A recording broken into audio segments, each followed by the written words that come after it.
যে দেখেন 40,000 টাকাও লাগবে না, এবং যারা 20-30,000 টাকা খরচ করে আপনাকে ক্ষতি করা হয়েছে অন্য কোনো কবিরাজের কাছে গিয়ে, তখন সেই ক্ষতিও আপনার শরীরে থাকবে না, এবং নতুন করে কেউ ক্ষতি করতে চাইলে সেই ক্ষতি আপনার মধ্যে আসবে না। আজকে সেই আলোচনা করব। আপনাকে যদি এরকম ক্ষতিগ্রস্ত কেউ করে থাকে বা ভবিষ্যতে করবে, এমনও কেউ পারবে না। আর এটি করতে গিয়ে আজকে ইউটিউবের মধ্যে যে আলোচনাটি আপনাদের সাথে করতেছি, এই আলোচনাটি যদি খেয়াল করে শুনেন এবং এই মতে চলেন, তাহলে আপনাদের সেই 40,000 টাকা দিয়ে আপনাদের এই দেহের মধ্যে বা আপনার ফ্যামিলির মধ্যে যে ক্ষতি করে রাখা হয়েছে, ব্যবসা বাণিজ্য সমস্ত কিছু নষ্ট করে রাখা হয়েছে, এই সমস্ত কিছু থেকে আপনারা রেহাই পাবেন, মুক্ত পেয়ে যাবেন একমাত্র আল্লাহর কোরআনের দ্বারা। বিসমিল্লাহির রহমানির রহিম। হে সমস্ত জগতবাসী, আজকে আমি মোহাম্মদ শামীম আলী যে আলোচনাটি নিয়ে হাজির হলাম, সে আলোচনাটি খুবই গুরুত্বপূর্ণ। এবং এই পৃথিবীর মানুষ যারা চলাফেরা করছে, সংসার করছে, চাকরি করছে, ব্যবসা করছে, যাই কিছু করছে, কিন্তু এদের মধ্যে দেখা যায় অনেকেই একটা অশান্তি ভোগ করে। সেই অশান্তিটি কেন হচ্ছে, কী কারণে হচ্ছে, তা নিজে তো জানে না, এবং কেউ যদি এই বিষয়ে বলে তা মানতেও চায় না, যে এসব আমরা বিশ্বাস করি না। কিন্তু দেখেন, এসব বিশ্বাস করি না এই বলে বিশ্বাস তো করলই না, নিজের ঈমান তো ছোট হলোই, তার মধ্যে আবার নিজের ব্যবসা বাণিজ্য সব দিক দিয়ে সে মার খাচ্ছে। টাকা পয়সা ইনকাম করতে গিয়ে জরিমানা হচ্ছে, যেখানে লাভ করে এনে তার সংসারের উন্নয়ন করবে, সে জায়গায় কি হচ্ছে, আরও লস হচ্ছে, ক্ষতি হচ্ছে, কিন্তু সে এটা বুঝতে পারছে না। তাই আমি আজকে যে আলোচনাটি করব সেটি হলো, দেখুন যে একজন কবিরাজ দেখা যায় সে কোনো কবজ বা কোনো কিছু ঔষধ বা কোনো কিছু দ্বারা দেখা যায় তারা কবিরাজি করে। আবার কিছু কিছু কবিরাজ আছে তারা জিন দ্বারাও কবিরাজি করে থাকে। যেমন এমন একটা ঔষধি গাছের প্রয়োজন, তারা সেই জিনের মাধ্যমে সেই আফ্রিকার জঙ্গল থেকে পর্যন্ত সেই ওষুধের গাছটুকু এনে তারা ওষুধ বানিয়ে দিতে পারে। এবং জিনের গতি তো আল্লাহ দিয়েছে অনেক গতি, যে সে এক বলতে বলতে পৃথিবীর এই প্রান্ত সেই প্রান্ত যেতে পারে, এত দ্রুত গতি তাদের মধ্যে আল্লাহ দিয়েছে। তারপরও কিন্তু তারা মানুষের থেকে বড় নয়। আর সেই মানুষ কি, যিনি মানুষ হয়েছে, যিনি আল্লাহর অলিয়া আউলিয়া হয়েছে, প্রকৃত মানুষ তো তারাই। আর সামাজিকভাবে যারা আল্লাহর ইবাদত করে না, আল্লাহকে চিনে না, আল্লাহর রাসূলকে জানে না, বোঝে না, মানতে চায় না, তারা তো আসলে মানুষ রূপে পৃথিবীতে, কিন্তু তারা মূলত মানুষ এখনো হয়নি। যাই হোক, আজকের যে আলোচনাটি সেটি হলো কি, যে আপনি কি জানেন যে আপনার আয় উন্নতি বন্ধ করে রেখে দিতে পারে এমনও তান্ত্রিক আছে, এমনও জাদুকর আছে, এমনও কবিরাজ আছে।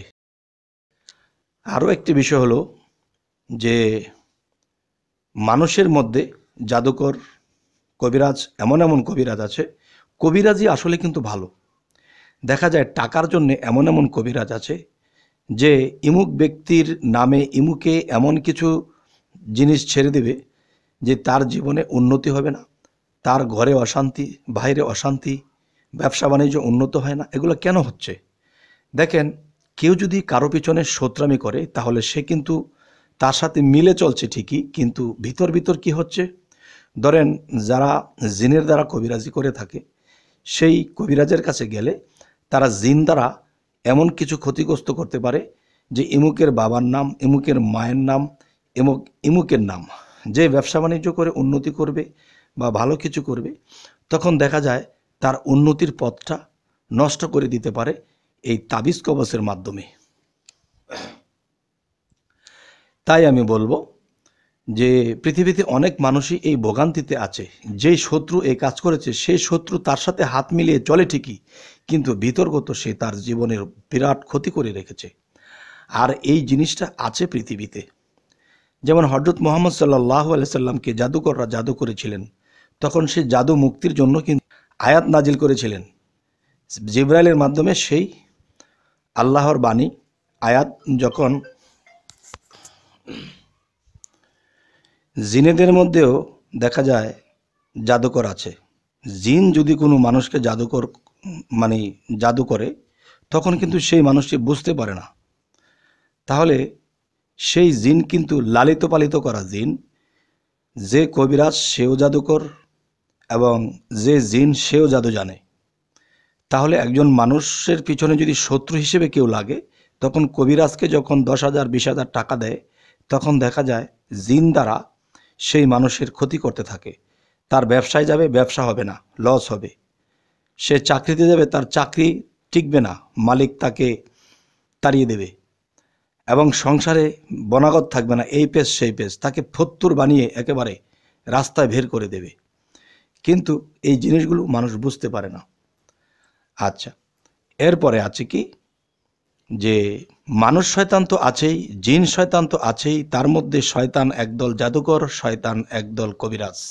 সব কবিরাজকে খারাপ বলা যাবে না, কিন্তু খারাপও আছে। তাই আমি বলবো, কার জীবনে এই জিনিসটি ঘটে আছে, সে নিজে না বোঝা পর্যন্ত সে দিন দিন সে রসাতলে যাচ্ছে, সংসার ডুবে যাচ্ছে, ব্যবসা বাণিজ্য সব তলিয়ে যাচ্ছে। তখন দেখা যায় একটা মানুষ যখন পীর আউলিয়াদেরকে গালাগালি করে, বন্ডছন্ড বলে, একদিন দেখা যায় সেই লোকটাও কোনো পীরের দরবারে চলে যায়, কোনো উলিয়াউলিয়ার দরবারে চলে যায়, গিয়ে বলে, বাবা আমি তো এই হাল অবস্থা, এরকম অবস্থা। যদি সে কামেল হয়ে থাকে তাহলে সে তাকে ভেঙ্গে বলে, বাবা রে, তোমার জীবনটা তো তছনছের দিকে চলে গেছে, কিন্তু তোমাকে ক্ষতি করে রাখা হয়েছে।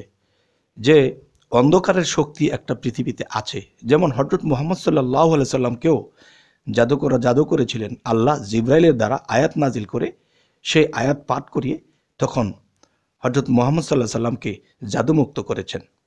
তাহলে যাকে সৃষ্টি না করলে বিশ্বজগৎ কিছুই সৃষ্টি করতেন না, তাকেও জাদু করেছে। তাহলে বোঝা গেল জাদুর প্রভাব অনেক বড় শক্তি, আর সেই শক্তি কিন্তু আল্লাহরই। কিন্তু আল্লাহ কেন এরকম কুশক্তি দিল? দেখেন, আল্লাহ কখনো কুশক্তি দেয় না। যেমন আপনি সরকারি চাকরি, পুলিশের চাকরি করতে গিয়েছেন, তখন আপনাকে ট্রেনিং দিল এবং আপনাকে শপথ করালো যে তোমরা আজকের পর থেকে সন্ত্রাসকে দমন করবে, চোর ডাকাতকে তোমরা ধরবে, এদেরকে শায়েস্তা করবে। এখন দেখা যায় এরকম শপথ করে তাদেরকে ছেড়েছে, কিন্তু তারা সেই শপথকে ভুলে গিয়ে অনেকে কি করে, যে নিজে সেই অস্ত্র দিয়ে সন্ত্রাস হয়ে যায়। তাহলে অস্ত্রের কোনো দোষ নেই, সেই মন্ত্রবলের দোষ নেই, সেই জাদুটোনার দোষ নেই, কিন্তু সেটা যেদিকে চালাবে সেদিকে সে যাবে। তাই আমি বলবো, মানুষে কেউ সুপথ ধরে রেখেছে, কেউ কুপথ ধরে রেখেছে। তখন কি হয়, যে বিভিন্ন মানুষের এরকম ক্ষতি হচ্ছে। তাহলে যে বুঝতে পেরেছে যে আমাকে এই ক্ষতিটা করে রাখা হয়েছে অন্ধকারের শক্তি থেকে, অন্ধকারের জাদুকর, অন্ধকারের কোনো কবিরাজ, অন্ধকারের কোনো জিন এই ক্ষতি করে রেখেছে, এটা যদি বুঝতে পারে, তাহলে তারা অন্য কোনো কবিরাজের কাছে যায়। যাওয়ার পরে সেই কবিরাজ তখন সেও বুঝতে পারলো যে হ্যাঁ, এই ক্ষতিগুলো করে রাখা হয়েছে। তখন সেই কবিরাজ বলে, আমাকে 40,000 টাকা দিতে হবে। 40,000 টাকা দিলে আপনাকে যা ক্ষতি করা হয়েছে সমস্ত ক্ষতি উঠিয়ে দেওয়া হবে এবং আপনাকে সুস্থ করে দেওয়া হবে। আর আমি বলবো কি, যে দেখেন 40,000 টাকাও লাগবে না, এবং যারা 20-30,000 টাকা খরচ করে আপনাকে ক্ষতি করা হয়েছে অন্য কোনো কবিরাজের কাছে গিয়ে, তখন সেই ক্ষতিও আপনার শরীরে থাকবে না, এবং নতুন করে কেউ ক্ষতি করতে চাইলে সেই ক্ষতি আপনার মধ্যে আসবে না। আজকে সেই আলোচনা করব। আপনাকে যদি এরকম ক্ষতিগ্রস্ত কেউ করে থাকে বা ভবিষ্যতে করবে, এমনও কেউ পারবে না। আর এটি করতে গিয়ে আজকে ইউটিউবের মধ্যে যে আলোচনাটি আপনাদের সাথে করতেছি, এই আলোচনাটি যদি খেয়াল করে শুনেন এবং এই মতে চলেন, তাহলে আপনাদের সেই 40,000 টাকা দিয়ে আপনাদের এই দেহের মধ্যে বা আপনার ফ্যামিলির মধ্যে যে ক্ষতি করে রাখা হয়েছে, ব্যবসা বাণিজ্য সমস্ত কিছু নষ্ট করে রাখা হয়েছে, এই সমস্ত কিছু থেকে আপনারা রেহাই পাবেন, মুক্ত পেয়ে যাবেন একমাত্র আল্লাহর কোরআনের দ্বারা। আর এই ইউটিউবে বলতেছি, এই কথাগুলো কিন্তু দেখা যায় যে যদি কেউ মানতে পারে, তাহলে দেখা যায় ইনশাআল্লাহ সেই ক্ষতি থেকে মুক্ত হবে, এবং সেই 40,000 টাকাও লাগবে না। শুধু একটু কষ্ট করে শুনতেছেন এবং দেখতেছেন এবং এই মতে চলবেন। দেখুন, সেটি হলো যে জিন জাদুকর, কবিরাজ জাদুকর এবং কোনো তান্ত্রিক আপনাকে কোনো ক্ষতি করতে পারবে না। যদি ক্ষতি করে রাখা হয়, সেই ক্ষতি ছুটে যাবে এবং নতুন করে কেউ করতে পারবে না। আচ্ছা, সেটি হলো, দেখুন, সর্বপ্রথম আমি আপনাদেরকে বলবো যে আপনারা যখন ঘরে সন্ধ্যায় আসবেন এবং সকালে আবার বের হবেন, তখন এই 2টা বেলা আপনারা একটা কাজ করবেন।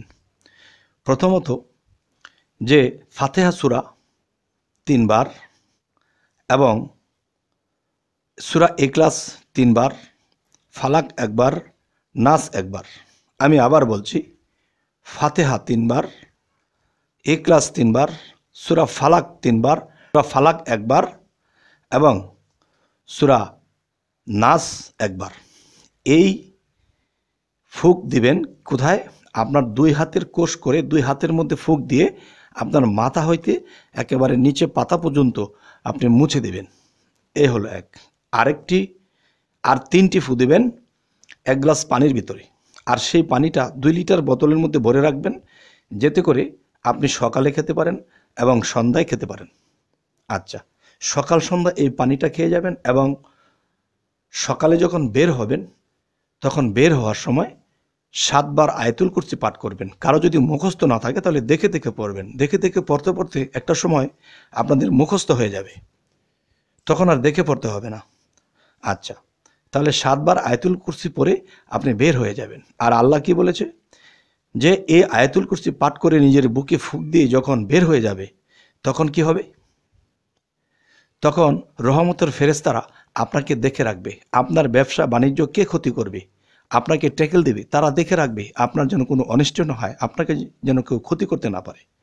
তবে আরেকটি কথা রয়ে গেছে, যে ফাতিহা, ইখলাস এবং ফালাক এবং নাস পড়ে যখন আপনি ফুঁক দিয়েছিলেন, তখন দেখা যায় সেই পানিটা, কিছুটা পানি আপনার ঘরের জানালা কয়টা আছে, দরজা কয়টা আছে, দরজার চৌকাঠে একটু ছিটা দেবেন আঙ্গুলে নিয়ে পানিটা, এবং দরজার চৌকাঠে আঙ্গুল দিয়ে ছিটা দেবেন। এরকম সকাল সন্ধ্যা করবেন। 41 দিন পর্যন্ত এটি চালিয়ে যান, আর সেই পানিটা 41 দিন পর্যন্ত খেয়ে যান।